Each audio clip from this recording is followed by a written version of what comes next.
They ate the walls. Not out of madness. No, that came later. But because the bark was gone, and the grain was dust, and something in the moss between the stones whispered, "Eat me," louder than their own reason. It wasn't always like this. There had been warmth once. Songs at dusk. Bread rising in wooden ovens that puffed out steam like sleepy dragons. But that was before the frost began crawling up through the roots of the world. Slowly.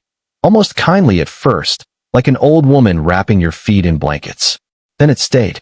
Year after year, the snow didn't melt. The sun became a rumor. Babies forgot what green looked like.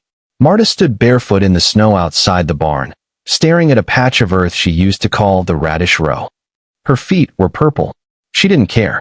She couldn't feel them anymore. Inside the barn, her younger brother was trying to boil leather straps again, scraping the mold off with the edge of a dull spoon. The steam smelled like feet and sadness. They hadn't spoken in 2 days. Before that, he had asked if she remembered their mother's voice. She didn't. The silence had become a third sibling, one that watched from corners, that pressed its fingers into their chests while they tried to sleep. Marta didn't cry anymore. Tears were a luxury like milk or memory. But the silence? That was everywhere. She turned her eyes toward the woods. There were stories, whispered ones, about people in the southern marshes, how they'd found ways to coax mushrooms from rot, or milk tree sap into paste. But to get there meant crossing the gray fields, a stretch of open land that swallowed travelers like soup swallows a stone. Still, the woods felt like they were humming lately. Not wind, not exactly. Something deeper. Something beneath the bark. Last week, old Emmerich, the man who had taught them how to tie traps, went into those trees with a sack and a prayer. Marta had watched him from the roof. He walked slow, steady, like someone answering a knock. No one had seen him since. That didn't stop others from following. 3 nights ago, the miller's boy had gone.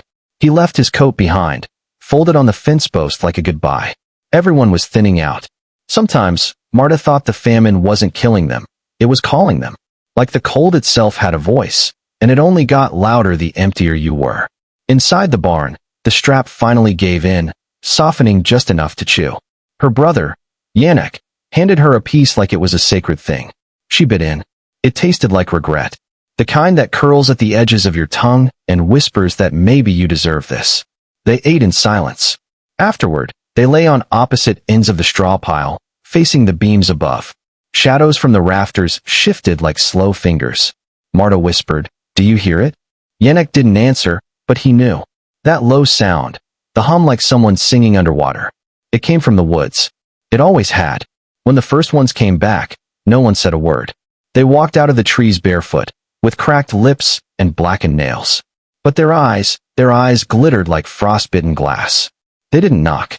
They stood in the fields, just watching. The baker's daughter screamed when she saw her cousin among them. He'd been buried weeks before. Frost hallucinations, the priest had said. Starvation dreams. But then the livestock started going missing. Then the dogs. Then the children. Now, Marta watched the edge of the forest like it owed her an answer.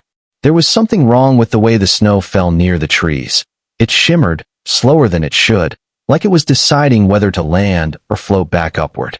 Even the crows didn't fly over that part anymore. They circled, but never crossed. On the 4th morning without light, Marta found a small cloth doll outside the barn door. It wore a stitched smile and had one button eye missing. Her fingers trembled as she picked it up. She hadn't seen that doll since her sister vanished 2 winters ago. She didn't tell Yannick. That night, the snow turned blue. Not like a reflection, no, it glowed, pulsed like breath. The sky above was blank, but the ground looked like the belly of a dying whale, soft and pale and gently lit from within. Yannick started muttering in his sleep. He said names that weren't real. Marta held his hand. It was the only thing left that still felt warm. They didn't open the barn doors anymore. But the knocking came just the same. Sometimes gentle. Sometimes furious. Sometimes it came from inside the walls. The knocking stopped for 3 days. And then came the singing. Soft at first, like lullabies hummed through broken teeth. No words, just tones, breathy and wet, slipping through the cracks of the barn like steam. Yannick stopped responding to his name.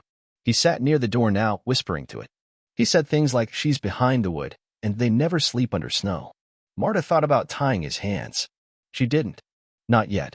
Instead, she nailed a crossbeam shut with rusted nails she found in the chicken coop ruins. Her fingers bled. She didn't feel it. The cold was deeper now inside her, like she had swallowed it long ago, and only now was it melting into her bones. That night, Yannick tried to open the door. She woke to the sound of the latch.